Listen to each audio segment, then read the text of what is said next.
দুই ভাই মিলে আজকে আমার রান্নাঘরের উপরে হামলা চালাইছে।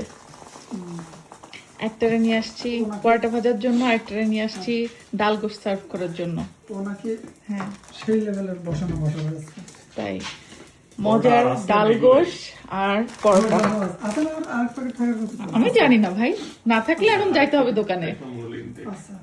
আচ্ছা না থাকলে ভাত আছে, তুই ভাত নিয়ে বসে যাস। এই পরোটা একটু কড়া করে ভাজো। হ্যাঁ হচ্ছে না? না, আরেকটু কড়া, আরেকটু কড়া। আচ্ছা উফ, কি আরাম! আমি তো আরাম করে খালি খাবো আর আরাম করবো। হ্যাঁ, দেখি। দুই ভাই মিলে আজকের আমার রান্নাঘরের দায়িত্ব নিছে। পরোটা আর ডাল গোশ আমরা আজকে নাস্তা করিব দুপুর বেলা করে। কি হ্যাঁ? ওরে কামড়ের মতো ডান্স দিতে হবে। না কামড় ডান্স করবে। সত্যি কিরকম হয়েছে? হ্যাঁ? নাকি ভাবেই 16 আনা তোমার, বলো তো? না না ভবিক টেস্ট করা হয়। এটা আসো। সত্যি? আচ্ছা, কালার তো সেই আসছে না, বলেন? একদম হোটেল। হোটেলের ডাল গোশ। হ্যাঁ,